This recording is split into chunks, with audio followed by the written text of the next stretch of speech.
சொக்கநாதன் பெற்றெடுத்த பிள்ளையாராம்.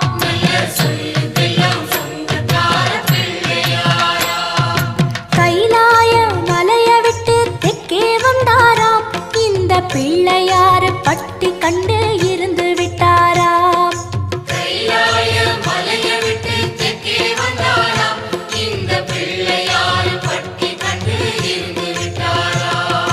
கணபதியார் வந்தாரம்மா, நம்ம உறவாக நின்னாரம்மா.